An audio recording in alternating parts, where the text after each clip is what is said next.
that could break down. So if you have a standby generator running your hospital, then you have, depending on the public power. The public power is off and you are totally depending on that man-made machine for 24 hours, for more than 24 hours. Anything can happen. And if anything happens, life is gone.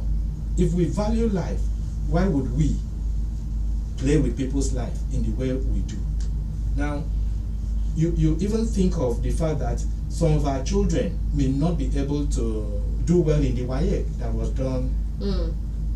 So many things that you would have considered and think about it and not to this path. After all, you are still going to come back to what agreement you people will still come back to.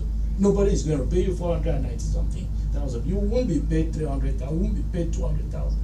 You will still come back to the historical format that is reasonable, and you will be paid. Nobody is talking about productivity in all these discussions. Presentation excellently done in terms of talking about the cost of food items, but the government shouldn't be operating as a charity organization that you just give and not taking out anything. Things should be placed on value. So if you are putting in a service, people say, you may say the civil service overbloated. You can use that population of the civil service to produce something. So it's not about the number of civil servants. The Nigerian population is over 220 million.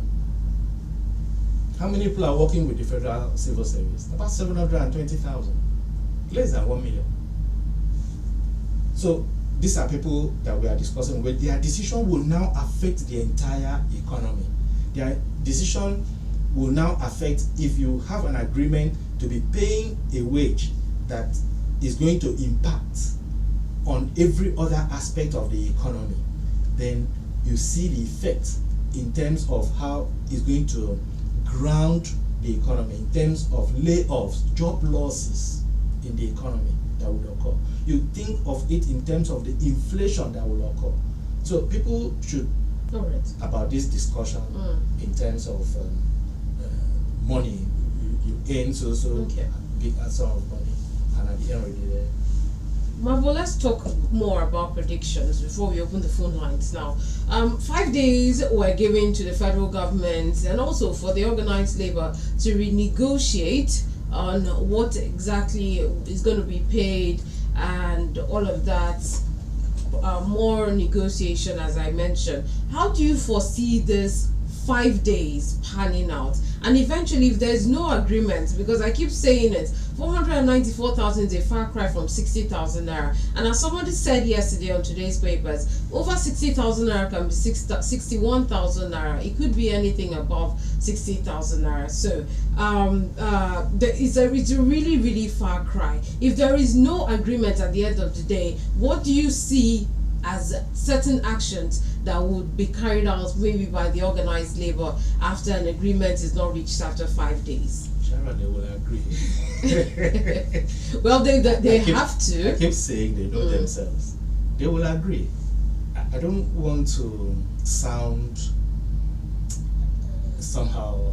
Labor, they know government, they know them. They will agree. They know how they do their things. They are having their meetings. They are talking with themselves. They know where they are going. Regarding the prediction, I've already said something. Nothing should fall lower than the 65,000 based on the wage award and the former minimum wage. So if you add 80 plus 35, that's 65,000. Nothing should go below that 65,000. Whether government is going to offer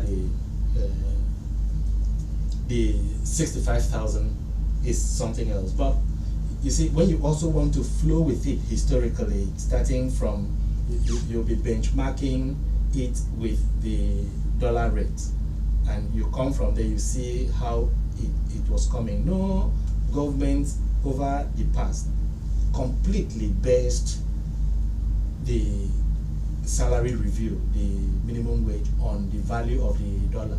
We are not paying Nigerians in dollars, so Naira is still Naira, and the complexity of our economy is still very different in terms of the way we do things. We talk about productivity, of course we know it is not there, so we know how we balance it in terms of government. Government will also always be thinking if the subnationals can pay the same, the state, the local government, the private sectors, if they can pay what they are able to pay. So government would always have that consideration. Government would always have a consideration that let it not affect, would always consider all these things. So it is not about government, federal government having money to pay whatever amount that they want to pay. It has to do more with the economy, the general practice in the economy. So you would hear some people maybe shouting, pay them 400 and something thousand, pay them 100,000, pay them 200,000. But when you want to go to a dry cleaner, you now begin to argue with that dry cleaner that you want to pay the dry cleaner 500 naira, when you should also double it and pay the dry cleaner 10,000 for a shirt that he washes for you. So if you are looking at it in terms of the minimum wage alone, why would somebody, maybe you are a vulcanizer and your total income for a month is 60,000 naira, then somebody is working in a company, is a vulcanizer too, and is earning maybe 250,000.